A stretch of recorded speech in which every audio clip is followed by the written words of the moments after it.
لا أقسم بيوم القيامة ولا أقسم بالنفس اللوامة أيحسب الإنسان أن لن نجمع عظامه بلى قادرين على أن نسوي بنانه. الحمد لله نحمده ونستعينه ونستغفره ونؤمن به ونتوكل عليه ونعوذ بالله من شرور أنفسنا ومن سيئات أعمالنا من يهده الله فلا مضل له ومن يضلله فلا هادي له ونشهد أن لا إله إلا الله وحده لا شريك له ونشهد أن سيدنا ونبينا ومولانا محمدا عبده ورسوله صلى الله تعالى عليه وعلى آله وأصحابه وأزواجه وأتباعه وبارك وسلم تسليما كثيرا. أما بعد فأعوذ بالله من الشيطان الرجيم بسم الله الرحمن الرحيم. شهر رمضان الذي أنزل فيه القرآن هدى للناس وبينات من الهدى والفرقان فمن شهد منكم الشهر فليصمه صدق الله العظيم. وعن النبي صلى الله عليه وسلم اللهم بارك لنا في رجب وشعبان وبلغنا رمضان أو كما قال النبي صلى الله عليه وسلم صدق رسوله النبي الأمي الكريم ونحن على ذلك لمن الشاهدين والشاكرين والحمد لله رب العالمين.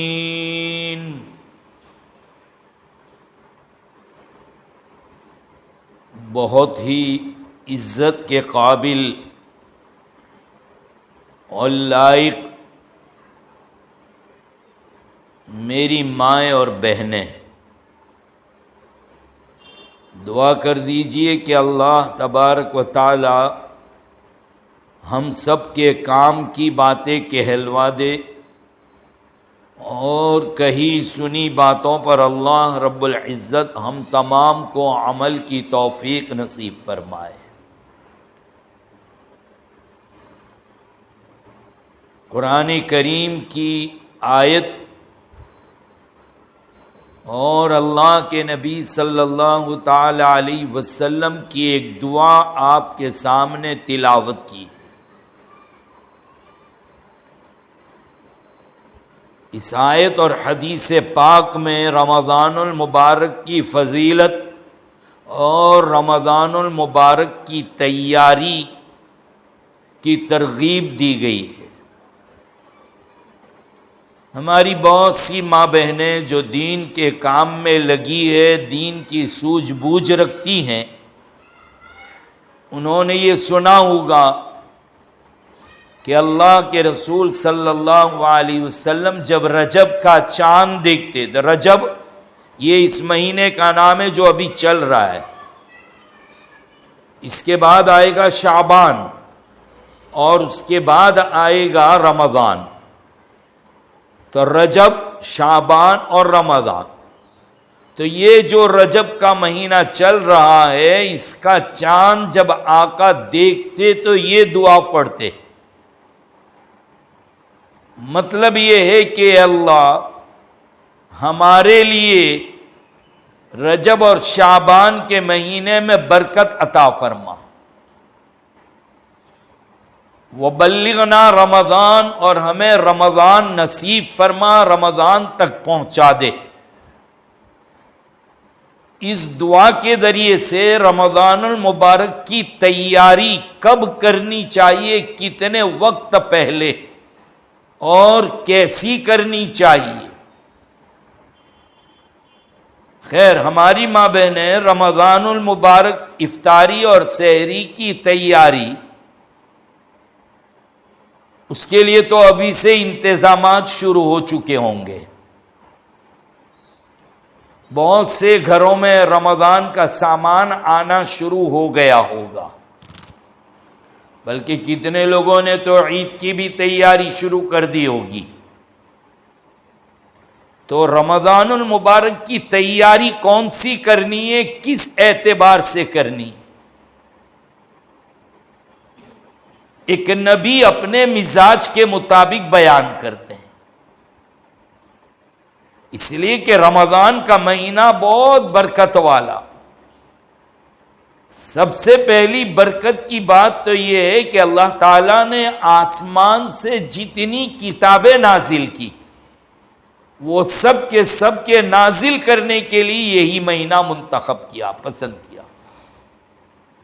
حضرت موسیٰ علیہ السلام کی تورات، حضرت عیسیٰ علیہ السلام کی انجیل، حضرت داؤد علیہ السلام کی زبور، اور نبی پاک صلی اللہ تعالی علیہ وسلم پر نازل کیا ہوا قرآن، سب اسی مہینے میں نازل ہوئے، رمضان۔ رمضان، قرآن کریم یہ تو سونے پر سہاگا ہو گیا کہ رمضان کا مہینہ، اور اس میں رات جو ہے وہ شب قدر، قدر کی رات، لیلۃ القدر، جو 1000 مہینوں سے زیادہ افضل اور بہتر ہے۔ کتنی بہتر وہ تو اللہ ہی جانے۔ بڑی بابرکت رات، آخری عشرے میں جو آتی ہے، تو آسمان سے انسانوں کی ہدایت کے لیے جتنی کتابیں اللہ نے اتاری اور نازل فرمائی، سب کے لیے اسی مہینے کو منتخب کیا۔ اور رمضان المبارک کہا کہ شیطان کو بند کر دیا جاتا ہے، اور جیسے ہی رمضان کا چاند ہوتا ہے، اللہ تعالیٰ شیطان کو قید خانے میں ڈال دیتے ہیں، بند کر دیتے ہیں، تاکہ بندوں کو وسوسے نہ ڈالے، گناہوں کے کام میں مبتلا نہ کر دے۔ اس لیے اللہ تعالیٰ اس کو بند کر دیتے ہیں کہ خوب نیکیوں سے فائدہ اٹھائے، گناہوں سے بچ جائے۔ لیکن ایک سوال پیدا ہوتا ہے کہ جب اللہ تعالیٰ شیطان کو بند کر دیتے ہیں، تو پھر انسان سے تو گناہ ہونا ہی نہیں چاہیے، پھر گناہ کیوں ہو جاتے ہیں رمضان میں بھی؟ کیوں گناہ ہو جاتے ہیں رمضان میں؟ اس کا جواب یہ ہے کہ پورے سال جب شیطان سے دوستی رہتی ہے، شیطان کی بات مانتے ہیں، شیطان کی اتباع کرتے ہیں، تو اگرچہ وہ 1 مہینے کے لیے قید خانے میں چلا جاتا ہے، لیکن اس کے اثرات جو ہماری باڈی میں، ہمارے بدن میں، ہمارے سماج میں، ہمارے گھرانے میں چھوڑ گیا ہے، وہ باقی رہتے ہیں، اس کا اثر رہتا ہے۔ اس کی مثال ایسی ہے کہ جو لوگ گاڑی چلاتے ہیں، بائک، وہ لوگ جانتے ہیں کہ اگر گاڑی کو روکنا ہے تو بھئی بریک لگاؤ۔ جب بریک لگاتے ہیں تو گاڑی اسی جگہ پہ نہیں رکتی، بلکہ آگے چلی جاتی ہے، حالانکہ بریک لگا دیے، رک جانا چاہیے وہاں پر، لیکن وہاں پر نہیں رکتی، وہ 2-4 قدم آگے ہی چلی جاتی ہے، کیونکہ ویل جو اسپیڈ سے پھر رہے تھے اس کے، تو وہ جو چلنے کے درمیان میں جو اسپیڈ تھی، اس اسپیڈ کا اثر یہ کہ بریک مارنے کے باوجود وہ آگے چلی جاتی ہے۔ ایسا ہی انسان کی طبیعت جو گناہوں میں پورے سال ملوث رہتی ہے، شیطان کی بات مانتے ہیں، شیطان اگرچہ بند ہو جاتا ہے لیکن اس کے اثرات اتنے خطرناک کو چھوڑ دیتا ہے کہ بعد میں بھی اس کے اثرات ظاہر ہوتے رہتے ہیں، لیکن پھر بھی یہ دیکھا کہ رمضان المبارک میں گناہوں میں کمی ضرور آ جاتی ہے۔ مردوں کو بھی دیکھا کہ بہت سے بندے قرآن کریم کی مسجدوں میں تلاوت کرنے بیٹھتے ہیں، ماں اور بہنوں کا بھی یہی حال، افطاری تیار کرو، فلاں جگہ بھیجو، افطاری کا سامان غریبوں کے یہاں دینا، رشتہ داروں کے یہاں دینا، تلاوت، دعائیں، عبادت، تہجد، صلاۃ التسبیح، پھر بھی رمضان المبارک میں زیادہ ہو ہی جاتا ہے۔ یہ اللہ کا شکر ہے، یہ اللہ کا احسان ہے۔ تو جب اتنا بابرکت مہینہ ہے تو اس کی تیاری کتنا پہلے کرنی چاہیے۔ بہت سی ہماری بہو بیٹیاں ایسی بھی ہیں، اندر ماں بہنیں ایسی ہیں جن کے گھروں کا بزنس ہے، دکانیں ہیں، جن کے یہاں بیپار ہے، ان کے گھر کے مرد جب سیزن آتی ہے، دیوالی، ہولی، عید، بقرعید، وار تہوار، جو سیزن کے مہینے اور دن ہوتے ہیں، تو کتنے دن پہلے اپنی بیپار کی تیاری کرتے ہیں وہ۔ ہاں، سب سے پہلے پیسوں کا انتظام، اس کے بعد دکان میں مال بھرنا، اسٹاک، آرڈر، اور وہ سیزن کا انتظار کرتے رہتے ہیں۔ جب سیزن آ جاتی ہے تو کھانے کا ہوش نہیں، پینے کی فرصت نہیں، بلکہ پیشاب اور استنجا خانے میں جانے کی بھی فرصت نہیں رہتی۔ تھوڑی دیر وہی کاؤنٹر پر بیٹھ کر یا کرسی پر بیٹھ کر پیر لمبے کر کے تھکان اتار لی، اپنی سب چیزوں کو قربان کر دیا کرتے ہیں، تاکہ غسل کرنے تک کی بھی فرصت نہیں ملتی۔ وہ جانتے ہیں کہ اگر سیزن سے فائدہ نہیں اٹھایا تو پورے سال رونا پڑے گا، اس لیے سیزن کی تیاری پہلے سے کر کے سیزن میں تن من دھن کی بازی لگا دیتے ہیں۔ ایسے ہی میری ماں اور بہنوں، یہ رمضان نیکیوں کی سیزن ہے، نیکیوں کا مہینہ ہے۔ سب سے بڑی بات تو یہ ہے کہ اس کا کوئی لمحہ ایسا نہیں ہے جس میں دعا نہیں قبول ہوتی ہو۔ یہ پورے مہینے کے 24 گھنٹے میں دعا قبول ہوتی ہے، جب مانگو اللہ تعالیٰ دعا قبول کرتے۔ اس میں فرض ادا کرو، 70 فرض ادا کرنے کا ثواب، ایک نفل اور سنت پر عمل کر لو، ایک فریضہ ادا کرنے کا ثواب، جس میں کھانا بھی عبادت، سونا بھی عبادت۔ ہاں، کھانا یعنی کھانے سے مراد یہ نہیں کہ جب جی چاہے تب، نہیں، کھانے سے مراد یہ ہے کہ سحری اللہ کھلاتے تو عجیب کھلاتے، کبھی تو پورا دن بھوکا رکھتے ہیں، اور کبھی تو نیند میں سے اٹھا کے کھلواتے اور کہا کھاؤ، یہی ثواب ہے۔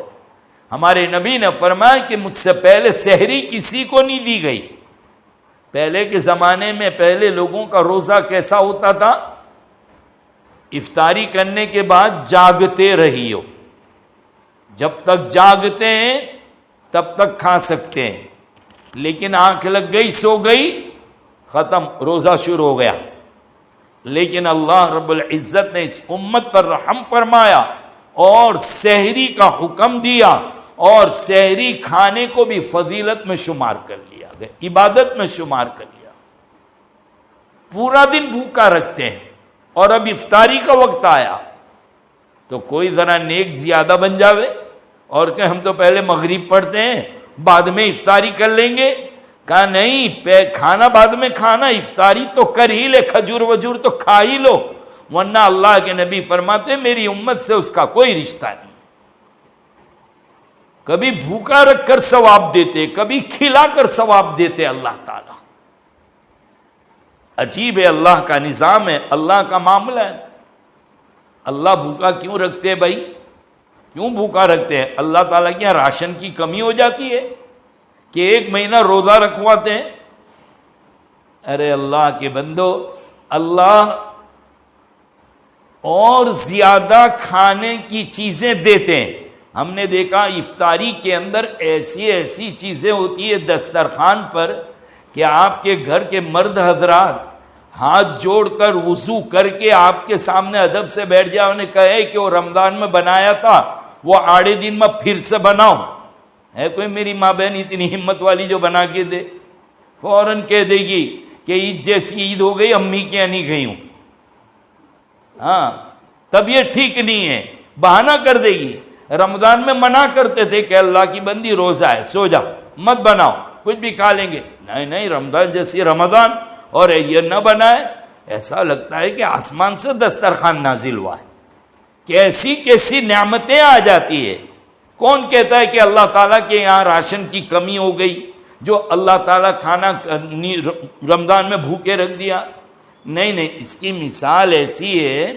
ہم نے دیکھا کہ ایک بچہ جب پیدا ہوتا ہے تو وہ 2 سال کی لمٹ ہے اس کی دودھ پلانے کی، مائیں دودھ پلاتی ہے. لیکن اب جب 2 سال یا ہو جاتے ہیں، دودھ چھڑانا ہوتا ہے. وہی ماں جو ایک آواز کے اوپر تڑپ کے دوڑتی تھی، اپنے کاموں کو چھوڑتی تھی اور دودھ پلاتی تھی، اب وہی ماں 2 سال کے بعد کتنی ظالم بن جاتی ہے، کتنی سخت بن جاتی ہے، کتنے نخرے، کتنے طریقے، کتنے چونچلے اختیار کرتی ہے دودھ چھوڑنے کے لیے، دودھ چھڑانے کے لیے. حالانکہ وہ بچہ تڑپ رہا ہے، بچہ رو رہا ہے، لیکن ماں کو پرواہ نہیں. وہ جانتی ہے کہ رونے پر ابھی اب دودھ پلا دیں گے تو یہ پوری زندگی جو نعمتیں کھانے کی ہے اس سے محروم رہ جائے گا. تو وہ اچھی اچھی نعمتیں کھلانے کے لیے ماں تھوڑی دیر کے رونے کو اور اس کی بھوک کو برداشت کر لیتی ہے. ایسے ہی اللہ تبارک و تعالی افطاری میں اچھا کھلانے والے ہیں، عید کے دن اچھا کھلانے والے ہیں. تو ذرا بندے کا پیٹ صاف کر دیا، لیکن بندہ تو کھاتا ہی اتنا ہے کمبخت. ہاں، افطاری میں بھی اتنا کھاتے کہ آپ کے گھر کے مرد حضرات بھی اتنا کھاتے کہ تراویح میں ڈکار کھاتے ہیں. امام صاحب کو ایسا لگتا ہے ڈکار کھاتے تو امام صاحب کو ایسا لگتا ہے جیسے لقمہ دیا، یعنی بھول پڑ گئی. میں کہتا ہوں امام صاحب لقمہ نہیں دیا، وہ لقمہ زیادہ کھا کر آیا ہے. رمضان المبارک لوگ یہ نہ کہیں کہ بھوکے مرنے کا زمانہ ہے، نہیں، اللہ خوب کھلاتے ہیں. حدیث شریف میں آتا ہے اللہ رزق میں برکت دیتے ہیں. کیسی برکت ہوتی ہے سمجھ میں آ جاتا ہے. غریب سے غریب کے گھر کا دسترخوان کیسا ہوتا ہے. اللہ نیک بندوں کو توفیق دیتے ہیں، وہ کتنا لوگوں کیا کیٹ یہ وہ تقسیم کرتے کہ نہیں بھائی سب کی رمضان اچھے سے گزرے. خلاصہ کلام یہ ہے کہ بڑا بابرکت مہینہ ہے، اس کی تیاری ہمیں ابھی سے شروع کر دینی ہے.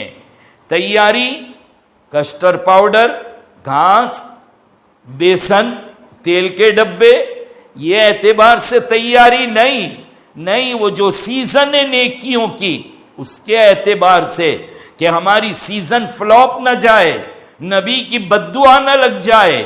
حدیث شریف میں آتا ہے اللہ کے نبی صلی اللہ تعالی علیہ وسلم ممبر پر چڑھ رہے تھے اور کبھی بھی چڑھتے ہوئے آمین نہیں کہتے تھے، لیکن ایک دن آمین آمین آمین 3 مرتبہ کہا. صحابہ نے پوچھ لیا کہ بھئی آپ تو کبھی آمین نہیں کہتے اللہ کے نبی، آج کیا بات ہے آپ نے آمین کہا 3 مرتبہ؟ کہا جبرائیل علیہ السلام آئے تھے اور انہوں نے یہ کہا کہ ہلاک ہو جائے وہ آدمی جس کے سامنے سے رمضان گزر جائے اور وہ اپنے آپ کی معافی نہ کروا سکے. اللہ تعالیٰ بڑے بڑے مجرموں اور گنہگاروں کو معاف کرتے اس مہینے میں، لیکن جب آدمی رمضان کی ناقدری کرے گا تو پھر کہاں سے معافی ملے گی؟ تو نبی نے بددعا دے دی، جبرائیل نے بددعا دی اور نبی نے آمین کہا. اس آدمی کی بربادی میں کوئی شک نہیں، بربادی میں کوئی شک نہیں ہے. اس لیے رمضان المبارک اس حال میں گزرنا چاہیے کہ ہم نے اس سے کچھ فائدہ اٹھایا ہوا. فائدہ اٹھانے کا طریقہ کیا ہے؟ 3 طریقے ہیں. ابھی سے دعاؤں کا اہتمام کہ اللہ اتنی عمر دے دے، اتنی زندگی دے دے کہ ہم رمضان سے ملاقات کر لیں، ہم کو رمضان مل جائے. بزرگوں نے لکھا ہے کہ صرف یوں کہنا کہ اللہ مجھے لمبی عمر دے، یہ پسندیدہ طریقہ نہیں ہے. ہاں نیک کام کے لیے دعا مانگنا کہ نیکیوں کے ساتھ عمر لمبی کر دے، میں نیکی کر سکوں، میں عبادت کر سکوں، تیری بندگی کر سکوں، رمضان نصیب ہو جائے، یہ پسندیدہ عمل ہے، اللہ کے نزدیک محمود اور پسندیدہ عمل ہے کہ رمضان کو حاصل کرنے کے لیے دعائیں کرے۔ تو دعاؤں کا اہتمام۔ دوسری بات ہے میری ماں اور بہنوں، دو چیزوں کا اہتمام کرنا ہے خاص طور پر۔ ایک اپنے آپ کو گناہوں سے بچانا ہے، اور دوسرا یہ ہے کہ نیکیوں کی پابندی کرنا ہے۔ یہ دو کام ہوں گے تو رمضان المبارک سے بھرپور فائدہ اٹھے گا۔ پہلے اپنے آپ کو گناہوں سے بچانا پڑے گا، ورنہ ایک آدمی، ایک انسان رمضان المبارک میں روزے بھی رکھے، قرآن کی تلاوت بھی کرے، لیکن گناہ کرتا چلا جائے، وہ عبادت منہ پر مار دی جائے گی۔ آج صبح میں ہی میں ایک کتاب دیکھ رہا تھا تو واقعہ پڑھا کہ حضرت علی کرم اللہ وجہہ ایک قبرستان سے گزرے تو ایک تازہ قبر ان کو نظر آئی، تازہ قبر تھی۔ کہا کہ اللہ اس کے احوال میرے اوپر ظاہر فرما، کیا ہو رہا ہے مجھے دیکھنا ہے، ظاہر کر دے۔ اللہ تعالیٰ نے احوال ظاہر کر دیے۔ حضرت علی خوف کھا گئے کہ وہ بندہ اندر کوئی تھا، وہ آگ میں لپیٹا ہوا تھا۔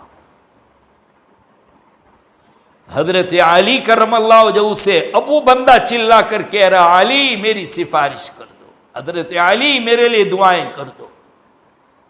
حضرت علی نے جیسے دعا کے لیے ہاتھ اٹھائے تو غیب سے آواز آئی کہ علی یہ وہ بندہ ہے کہ تم اس کی سفارش نہیں کر سکتے، مت کرو، یہ ہمارا مبغوض بندہ ہے، ناراض بندہ ہے، ہم اس سے ناراض ہیں، ضرورت نہیں ہے اس کے لیے سفارش مت کرنا۔ اللہ کا حکم ہے، حضرت علی ڈر گئے، چونک گئے، اب وہ تڑپ رہا ہے۔ حضرت علی نے رو دیا، یا اللہ آپ تو ارحم الراحمین ہیں، یا اللہ آپ تو ارحم الراحمین ہیں، کیوں ایسا ہوا ہے؟ اللہ میں معافی مانگتا ہوں اس کی طرف سے۔ جب بہت روئے، بہت گڑ گڑائے، جواب آیا کہ یہ روزے بھی رکھتا تھا، عبادت بھی کرتا تھا، لیکن گناہ خوب کرتا تھا رمضان میں، ہمارے خاص مہینے کی قدر نہیں کرتا تھا۔ اس وجہ سے علی تیرا ٹوٹا ہوا دل دیکھ کر تیری طرف توجہ کر کے میں اس کو معاف کرتا ہوں۔ یہ ہے رمضان المبارک کا مہینہ، قدر کرو تو ایک کے 70 لے جاؤ گے، اور ناقدری کرو گے تو پھر بربادی کے سوا کچھ نہیں ہے۔ اسی لیے رمضان المبارک کے آنے سے پہلے ہمیں گناہوں کو چھوڑ دینا ہے، نیکیوں کی عادت ڈال لینی ہے کہ رمضان میں سونے میں نہ گزر جائے، کھانے میں نہیں گزر جائے، قرآن کی تلاوت میں، عبادت میں، مسجد کے کھوٹے بن جائیں۔ ہماری ماں بہنیں اپنے گھروں کے اندر ایک جگہ ایسی متعین کرے کہ وہیں نماز پڑھنی ہے، وہ مسجد ہوتی ہے خواتین کی، اعتکاف بھی وہیں کرنا ہے ان کو۔ پھر خیر دیکھیے، ایک مثال سے سمجھ میں آئے گا، گھروں میں بہت سو کے اے سی لگا ہوا ہوگا، لیکن اے سی جب چالو کر دیتے ہیں تو کھڑکی دروازے بند، کیوں؟ ورنہ کولنگ نکل جائے گی، ٹھنڈک نکل جائے گی، کولنگ اس کا فائدہ نہیں دے گی، اے سی کا کوئی فائدہ نہیں ہوگا۔ سب نئی کھڑکیاں ڈلواتے ہیں، سب نئی کھڑکیاں ڈلواتے ہیں، اے سی لگایا، اے سی لگایا۔ ایسے ہی نیکیاں یہ اے سی ہے، اگر اس کے ساتھ گناہوں کی کھڑکی کھلی رہی تو نیکیوں کی ٹھنڈک نکل جائے گی۔ ہمارے بزرگوں میں سے ایک بزرگ ایک کار میں سفر کر رہے تھے، سفر کرتے کرتے گرمی کا زمانہ تھا، ڈرائیور سے کہا کہ بھائی گرمی بہت لگتی ہے، اے سی چلاؤ۔ تو کہا حضرت اے سی تو چالو ہے۔ تو کہا کولنگ کیوں نہیں آ رہی ہے، ٹھنڈک کیوں نہیں آ رہی ہے؟ پیچھے مڑ کے دیکھا تو پیچھے کی کھڑکیاں کھلی تھی، ونڈو کھلی تھی، کانچ اترا ہوا تھا۔ کہا حضرت یہ ہے، لیکن اللہ والوں کا بڑا عجیب حال ہوتا ہے نا، ہر چیز سے سبق نکالتے ہیں۔ انہوں نے ایک ٹھنڈی آہ بھری اور کہا ہاں بھائی ہماری بھی نیکیوں کا اے سی چلتا ہے لیکن گناہوں کی کھڑکی کھلی ہے تو وہاں سے ٹھنڈک نکل جاتی ہے. کتنی اچھی مثال دے کر سمجھایا. اس لیے میری ماں اور بہنوں یہ کہا کہ گناہوں کو چھوڑو, رمضان کے آنے سے پہلے بالکل مکمل توبہ ہو جائے. اس میں بھی دعاؤں کا اہتمام کہ اللہ اگر آپ نے نہیں بچایا تو ہم بچ نہیں سکتے, گناہوں سے آپ ہماری حفاظت کیجئے, ہمیں ہمت دو, ہمیں طاقت دو, ہمیں قوت دو اللہ کہ ہم گناہوں سے بچ جائیں. اللہ سے مانگنا ہے. خود نبی کی دعائیں اللہم عصمنا من الشیطان الرجیم, اللہم ارحمنی بترک المعاصی ابدا ما ابقیتنی. کیا اچھی دعا. اے اللہ محض اپنے فضل و کرم اور رحم سے جب تک میں زندہ رہوں مجھے گناہوں سے محفوظ رکھنا. تو اپنے آپ کو گناہوں سے بچانا ہے. اب لوگ اس گناہوں سے بچنے کے بارے میں کیا کہتے ہیں کہ بھئی اپنے بس کی بات نہیں ہے, دھیرے دھیرے کر کے چھوڑ دیں گے. حالانکہ نیکی کرنا مشکل ہے اور گناہوں کا چھوڑنا آسان ہے, بہت آسان ہے گناہوں کا چھوڑنا. حدیث شریف ہے نبی کریم صلی اللہ علیہ وسلم کی, جس کی روشنی میں بات یہ بتاؤں آپ کو کہ دیکھو کوئی بھی کام کرنا ہو تو کام کرنے کے لیے محنت کرنی پڑے گی یا کام نہ کرنے کے لیے محنت کرنی پڑے گی. اب جن ماں بہنوں کو کچن میں کام نہیں کرنا ہے, برتن نہیں دھونا ہے, کپڑے نہیں دھونا ہے, گھر میں جھاڑو نہیں دینا ہے, کیا کرنا اس کو؟ کچھ بھی نہیں, صوفے پہ بیٹھے رہے, پلنگ پہ آرام سے پڑے رہے. جب کام کرنا ہی نہیں ہے تو کچھ بھی نہیں کرنا ہے, چپ چاپ بیٹھے رہو. اور اگر کرنا ہے تو اٹھنا پڑے گا, پانی میں ہاتھ بھگانے پڑیں گے, کپڑے برتن دھونے پڑیں گے. تو کوئی بھی کام کرنے میں محنت ہے, نہ کرنے میں تو کوئی محنت نہیں ہے. تو ایسے ہی نیک کام کرنے میں محنت, وضو کرنا پڑے گا, کھڑے ہونا پڑے گا, بستر چھوڑنا پڑے گا, اوپر سیدھے نیچے ہو کر عبادت کرنی پڑے گی.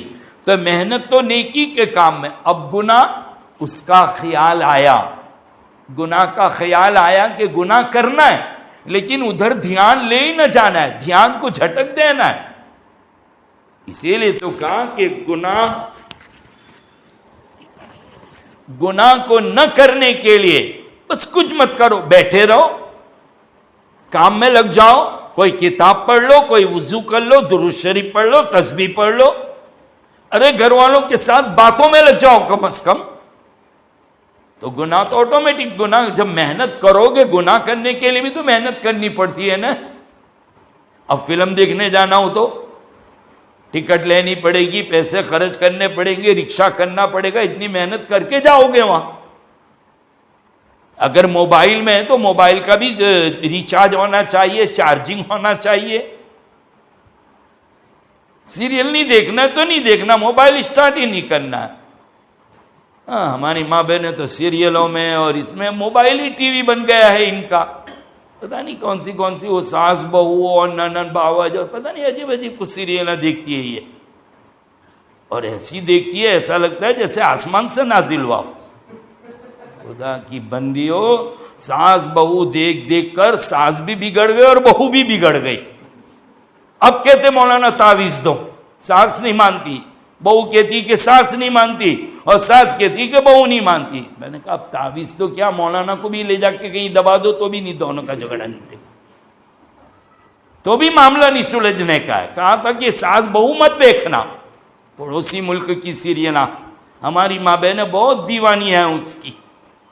اور ہمارے بچے جو بگڑے ہیں نا, وہی CID اور کرائم پیٹرول اور پتہ نہیں یہ سب الٹی سیدھی سیریلیں دیکھ کر ہمارے بچے گناہ کرتے ہو گئے کہ گناہ ایسے کیا جاتا ہے تو یوں کرتے تو پکڑا جاتے, اور یوں نہیں کریں گے تو نہیں پکڑائیں گے.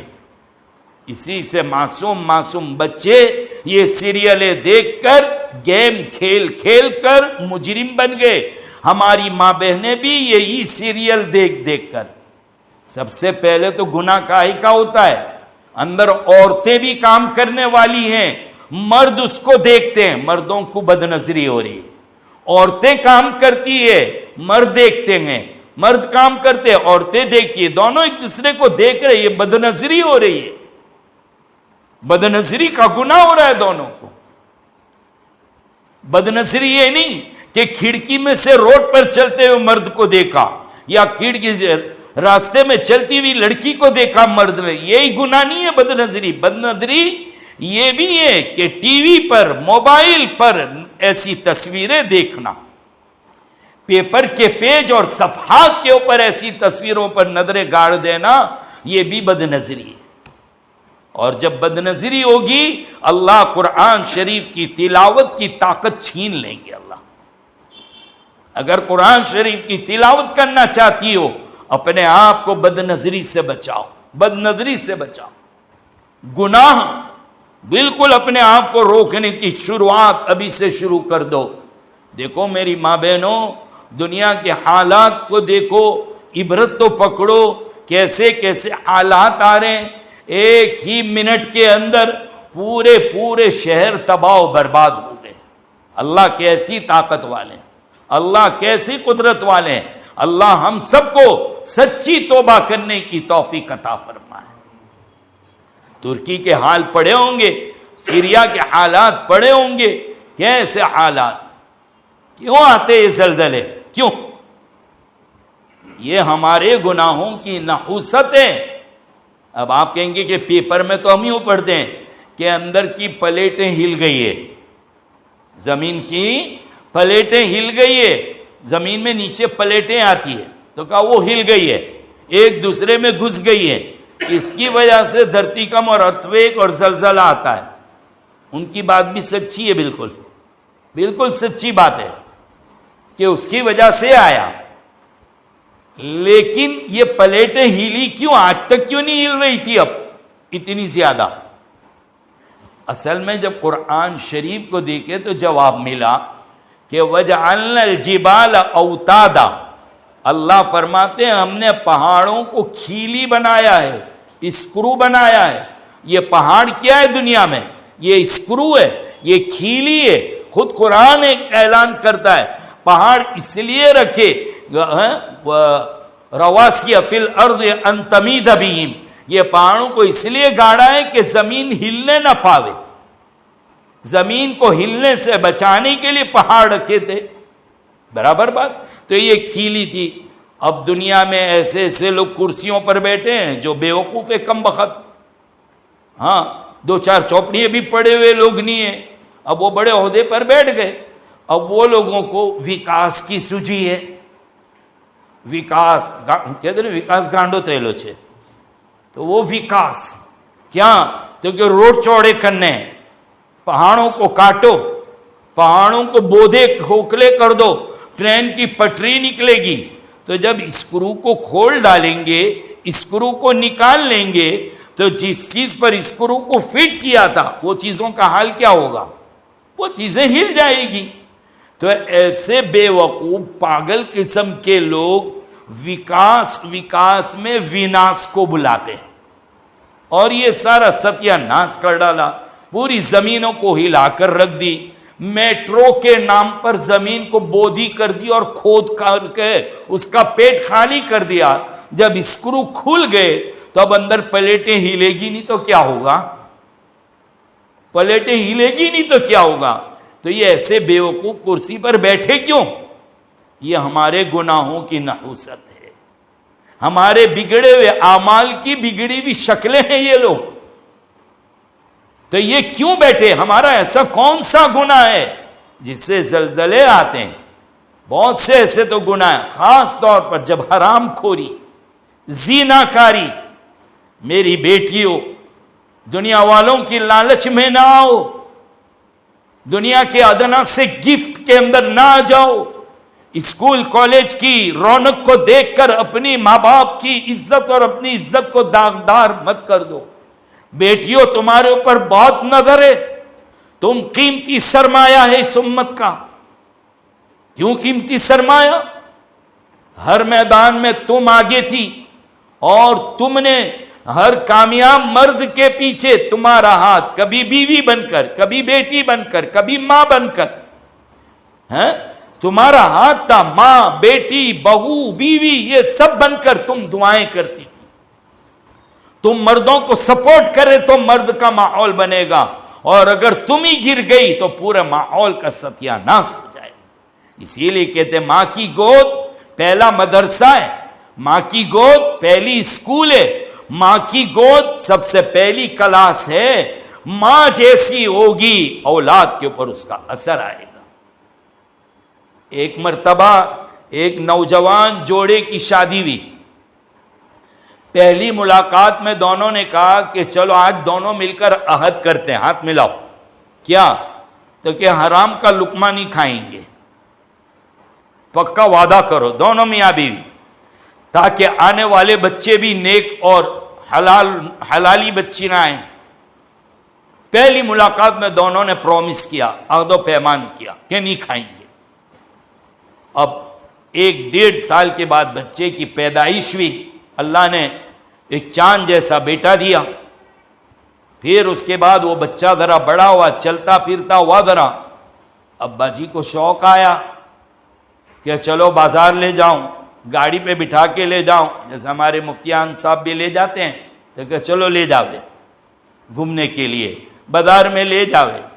انگلی پکڑ کر ابو جی لے کے جا رہے تھے بازار میں. تو جیسے بازار میں پہنچے تو بیٹے نے ایک بور کا ٹوکرا دیکھا کہ ٹوکرے میں بور رکھے ہوئے.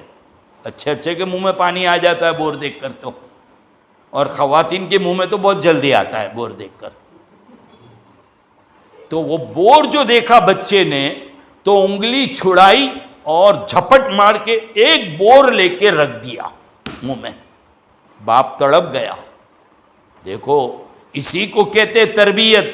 اللہ کے نبی صلی اللہ علیہ وسلم کے پیارے نواسے حضرت حسین نے ایک صدقے کی کھجور منہ میں ڈال لی تھی. اللہ کے نبی نے حلق تک انگلی اتار دی اور کھجور نکال لی اور کہا بیٹے اپنے اس لائق نہیں. ہمارے جیسے لوگ ہوتے تو کیا کہتے، کچھ نہیں کچھ بچہ ہے، ایک کھالی نے اپنے 500 گرام رکھ دیں گے. ہم ہوتے تو یہ کہتے، لیکن پیارا نواسا اتنا پیارا کہ کاندھے پہ بٹھا کے خطبہ دیتے. سجدے میں جاتے ہیں تو نواسا کمر پہ بیٹھ جاتا ہے، جب تک نواسا نہیں اترتا آقا سجدے میں سے نہیں اٹھتے. پیار تو اتنا ہے، لیکن ایک کھجور کھا لی تو منہ میں انگلی ڈال کے نکال لی. یہ حال. تو وہ باپ بھی تڑپ گیا کہ آج میرے بچے نے ایک بور کھایا کیسے، کیوں کھا لیا. رو دیا، فوراً بیٹھ گیا کہ یا اللہ میرے سے بھول ہو گئی ہے زندگی میں. بہت سوچا بیچارے نے کہ کچھ ایسا ہوا ہے میں نے کھایا کبھی. دل نے کہہ دیا تو نے نہیں کھایا. گھر گیا اور بیگم کو آواز دی، کہا آج ایسا ہوگا. بیگم یہ کیا ہوا، تیرے سے کوئی غلطی ہوئی ہے؟ وہ تھوڑی دیر سوچنے کے بعد کہتی ہاں شادی سے پہلے کی بات ہے. میرا مائکے جو تھا اس کے پڑوسن جو تھی میری، وہ بہت بہن جیسی تھی. اس کا ایک باڑا تھا، چھوٹا سا باغ تھا، اس میں بور اگتے تھے. میں نے کھڑکی کھولی ایک دن تو میری کھڑکی کے ساتھ ایک بور ٹکرا رہا تھا. منہ میں پانی آ گیا. میں نے سوچا کہ ابھی کھا لیتی ہوں، اس کو بعد میں بتلا دوں گی. میرے بیج میں سے ہی نکل گیا، کہنا بھول گئی میں، اور یہ شادی ہو گئی. اور آج یہ دن آیا کہ میں نے جو بغیر اجازت کے کھایا تھا آج میرے بچے نے کھا لیا. یہ ہے میری ماں اور بہنوں. ایک ماں کی گود جو ہوتی ہے وہ کتنی بڑا کام کرتی ہے. ماں کے اخلاق، ماں کی عادت. ماں نماز پڑھے گی، اولاد گھر میں الٹی سیدھی گلاٹ ضرور کھائے گی. ماں کا کام ہوتا ہے.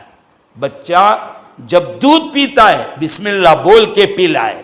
کپڑے بدلائے، نیپی بدلوا رہی ہے، کپڑے پہننے کی دعا پڑھ کے بدلواوے. جس دن بولنے لگے گا اس دن وہ دعائیں پڑھے گا. یہ مت سمجھیے کہ بچہ ابھی بول نہیں سکتا، نہیں، دیکھتا ہے، شوٹنگ ضرور کر رہا ہے، ویڈیو اتار رہا ہے. جس دن بولنا سیکھے گا اس دن پہلے وہی بولے گا جو دیکھا تھا تمہارے. خیر میں یہ عرض کر رہا تھا کہ یہ زلزلے جو آتے ہیں یہ حرام خوری کی وجہ سے. شادی سستی کرو، شادی سستی کرو، آسان کرو، مہنگی مت کرو. شادیاں مہنگی کرو گے تو پھر زینا بڑھ جائے گا، حرام کاری بڑھ جائے گی، دہیز جہیز لینا چھوڑو، اور دوسرا ماں باپ کو ستانا۔ جب ماں باپ کی زمین ہلاؤ گے، ماں باپ کے کلیجے دکھاؤ گے، تو پھر اللہ دنیا کی زمین ہلا کر رکھ دیں گے۔ ماں باپ سے معافیاں مانگو۔ خیر، تو میں یہ عرض کر رہا تھا کہ رمضان کی تیاری ہے کہ اپنے آپ کو گناہوں سے بچائیں۔ کیا گناہ کے اسباب وہ بند کرو، سیریلاں دیکھنا بند کرو، توبہ کرو، گیم کھیلنا بند کرو۔ میری ماں بہنیں، مردوں کو جس طرح گناہ ہوتا ہے بد نظری کا، خواتین کو بھی اتنا ہی گناہ ہوتا ہے بد نظری کرنے کا۔ روزہ رکھ لیں لیکن ثواب نہ ملے۔ روزہ خراب کیسے ہوتا ہے؟ کیسے خراب ہوتا ہے روزہ؟ بھوکے پیاسے رہنے کے سوا کچھ نہ ملے۔ کیا ہے وہ چیز؟ سب سے پہلے 32 پولیس کے بیچ میں بیٹھنے والی اماں جی، اس کی حفاظت، یعنی حضرت زبان۔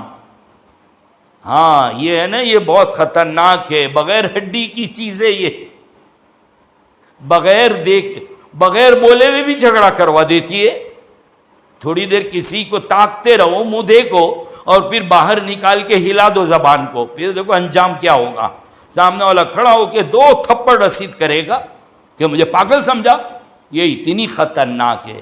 یہ تو بول بھال کے بیٹھ جاتی ہے اور تماچا گال پہ کھانا پڑتا ہے، کمر پہ مکے کھانے پڑتے ہیں۔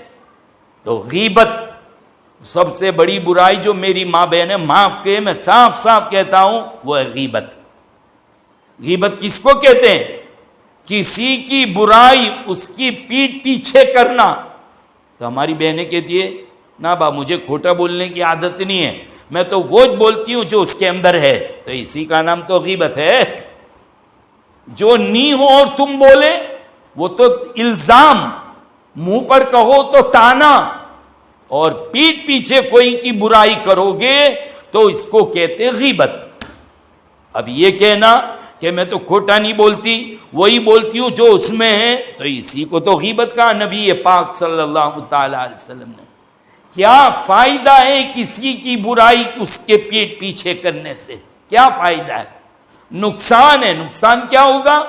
جس کی برائی کرو گے آٹومیٹک ہماری نیکیاں اس کے نام اعمال میں اور اس کے گناہ ہمارے نام اعمال، یہ فائدہ ہے، اس کے علاوہ کچھ نہیں۔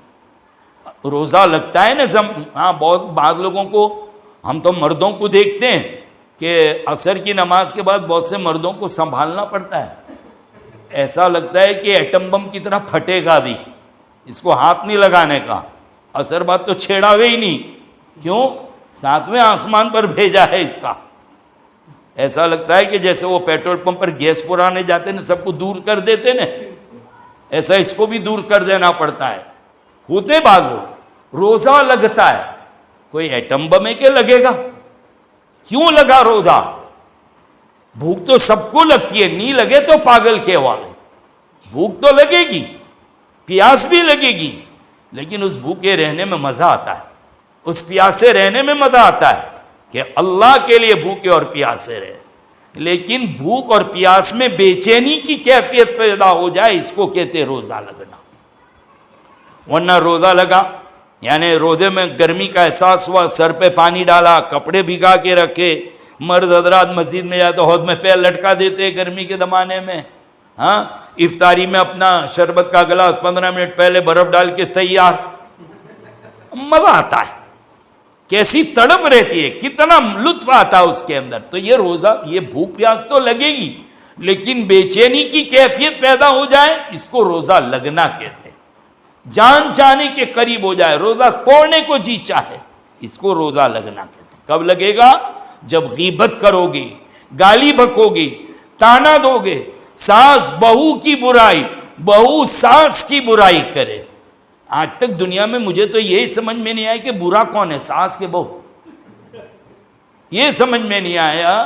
یہ خاتون جب بہو بن کر آئی تھی، تو بہو بن کر جب یہ آئی تھی تو ساس برائی کرتی تھی، اب یہ ساس بنے گی پھر تو یہ اپنی بہو کی، تو یہ تو پرمپرا پہلے سے چل رہی ہے۔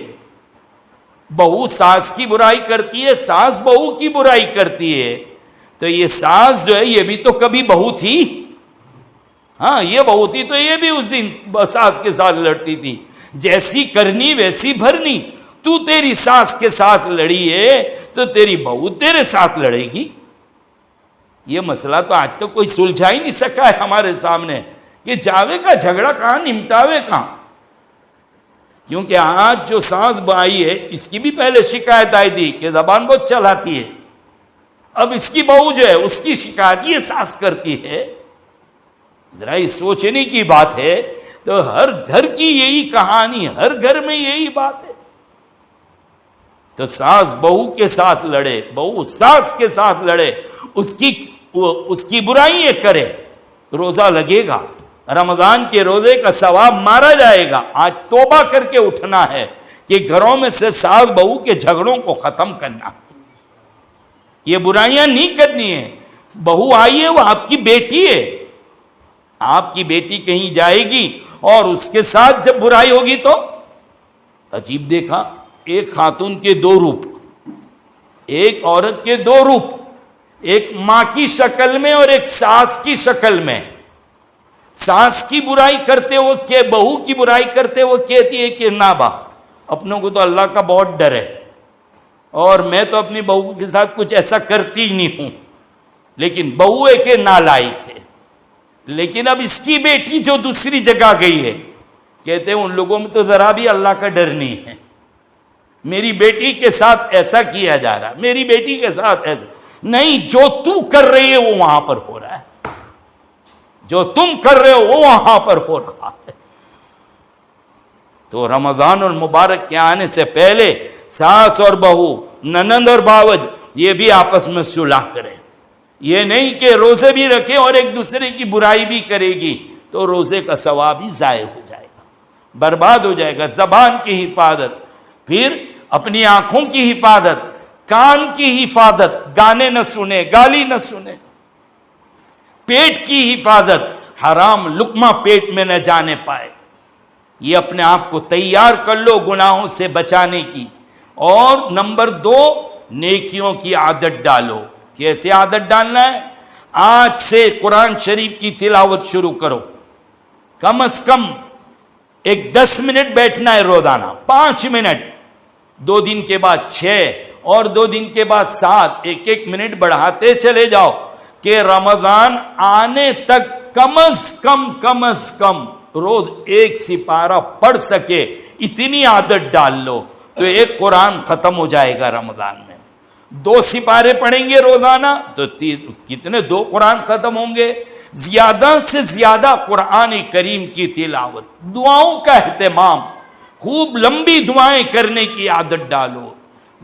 رات کو تہجد پڑھنے کی عادت ڈالو. صلاۃ التسبیح اپنی زندگی میں جو نمازیں قضا ہوئی ہے رمضان المبارک میں اسے ادا کرنا ہے. اپنے آپ کو موقع ہی نہ دو کہ گناہوں کی سوجے. اتنے نیک کام میں لگو. درود شریف پڑھنا ہے. اگر قرآن کی تلاوت نہیں پڑھ سکتی، حالات ایسے تو درود شریف پڑھنے کی عادت ڈالو. ہم تو ماں بہنوں سے کہتے ہیں کہ نماز کی عادت باقی رکھو. اللہ تعالیٰ نے کچھ دن تمہارے ایسے بنائے کہ جس میں تم نماز نہیں پڑھ سکتی تو اس میں کیا کرنا ہے؟ وضو ضرور کرے. نماز کے وقت میں وضو کرے، نماز کی لپٹا بھی بنا لے اور جا نماز پہ جا کے بیٹھ جاوے. اتنی دیر تسبیحات پڑھتی رہے، اتنی دیر درود شریف پڑھ لے. پھر دیکھو کیسا لطف آئے گا. لا حول ولا قوت الا باللہ. جو ہمارے مفتی صاحب بتلا رہے ہیں کہ خواتین میں یہ بات بھی پھیلی ہوئی ہے کہ اس حالت میں قبلے کی طرف منہ بھی نہیں کر سکتے. یا اللہ، تو پھر تو ایسے گھر پہ جانا اور راستے میں کہیں جانا قبلے طرف آیا تو کیا پیٹ کر کے الٹی چلے گی؟ یہ کہاں سے لے آتی ہے؟ ایک مرتبہ ہم سے کوئی کہنے لگا کہ مصلی اٹھا لینے کا، نہیں تو شیطان نماز پڑھتا ہے. میں نے کہا اچھا نہیں، شیطان نماز پڑھے تو نماز ہی بن جائے گا. قرآن کھلا مت چھوڑو نہیں تو شیطان پڑھے گا. میں نے کہا کم بخت وہ پھر شیطان ہے اور قرآن پڑھے تو اچھی بات ہے، پڑھ لینا چاہیے اس کو. تو یہ ایسے ہی بات کہ نہ اس حالت میں قبلے کی طرف منہ نہیں کرنے کا، وضو نہیں کرنے کا، تسبیح نہیں پڑھنے کی. اللہ کی بندیوں صرف قرآن شریف کو ہاتھ نہیں لگانا ہے اور قرآن شریف نہیں پڑھنا ہے اور نماز نہیں پڑھنی، ورنہ تسبیحات ذکر یہ تو سب کر سکتے ہیں. یہ ہمارے مفتی صاحب بیٹھے ہوئے وہ مجھے بتلا رہے مسائل، یہ تو ہونا چاہیے. یہ جو سمجھتے ہیں دماغ میں سے نکال دو. تو نیکی کی عادت ڈالو، دعاؤں کی عادت ڈالو، گناہوں سے بچاؤ، اور جب تک ہو سکے اپنے آپ کو میری بیٹیوں تنہائی سے بچاؤ، اپنی ماں کی موجودگی میں بیٹھو. ہم تو ماؤں سے کہتے ہیں کہ میری بہنوں اپنی اولاد پہ نظر جو ہے نا وہ زہریلی ہونی چاہیے. لقمہ سونے کا کھلاؤ اولاد کو، لقمہ سونے کا اور نظر زہریلی، تب اولاد بنے گی، نہیں تو گھوڑے کی لات بنے گی. جی مجھے بچپن کا قصہ یاد ہے کہ ہمارے گھر میں ایک مرتبہ کباٹ کا جو آئینہ ہوتا ہے شیشہ، اب تو ہماری بیٹیوں کو سمجھانا پڑے کہ بیٹا کباٹ کس کو کہتے ہیں. پہلے الماری ہوتی تھی، ہاں پہلے لکڑے کی، اور اس کے بعد وہ پتھرے کی شروع ہوئی، اس کا بھی دور گیا. اب تو گھر میں سلائیڈنگ والی بناتے ہیں، ہاں وہ پاردرشک کانچ ہوتا ہے، آئینے بائینے غائب. کیونکہ اب تو میری بیٹیاں اپنے پرس میں جو شیشہ رکھتی ہے آئینہ رکھتی ہے، اس لیے وہ آئینوں کی ان کو ضرورت نہیں، یا موبائل میں دیکھ لیتے اب تو. ہاں موبائل کے اندر کیمرہ چالو کر کے اپنے آپ کو دیکھ لے تو دکھ جاتا ہے. وہ ہمارے زمانے میں لکڑی کی کباٹ پاٹ والی اور اس میں شیشہ آئینہ ہوتا تھا. ایک مرتبہ میں نے دیکھا کہ میری والدہ، میری امی، میری دونوں بہنیں کے اوپر برابر برس رہی ہے. بھائی واقعہ گھر کا سارا ماحول گرم ہے، خاموش، کسی کی ہمت نہیں امی کے سامنے کوئی بول پائے. کیا ہے تو کہ یہ کباٹ کا پردہ ہٹایا کس نے، بس اس پر کباٹ کا پردہ ہٹا کیوں، کس نے ہٹایا، کیوں دیکھا آئینے میں منہ. یہ نظر تھی. آج احساس ہوتا ہے، آج احساس ہوتا ہے کہ اتنی زہریلی نظر تھی جب جا کے آج تربیت ہوئی ہے. یہ نظر سے تربیت کی ہے والدہ نے. آج تو بیٹی کو نہیں کہہ سکتے ایسا. اللہ حفاظت فرمائے. تو گناہوں سے اپنے آپ کو بچائیے، نیکیوں کی عادت ڈالیے، قرآن کی تلاوت کی عادت ڈالو، توبہ اور استغفار کی عادت ڈالو کہ رمضان آنے تک ہم بالکل تیار ہو جائیں. اللہ ہم تمام کو عمل کی توفیق نصیب فرمائے. وآخر دعوانا الحمدللہ.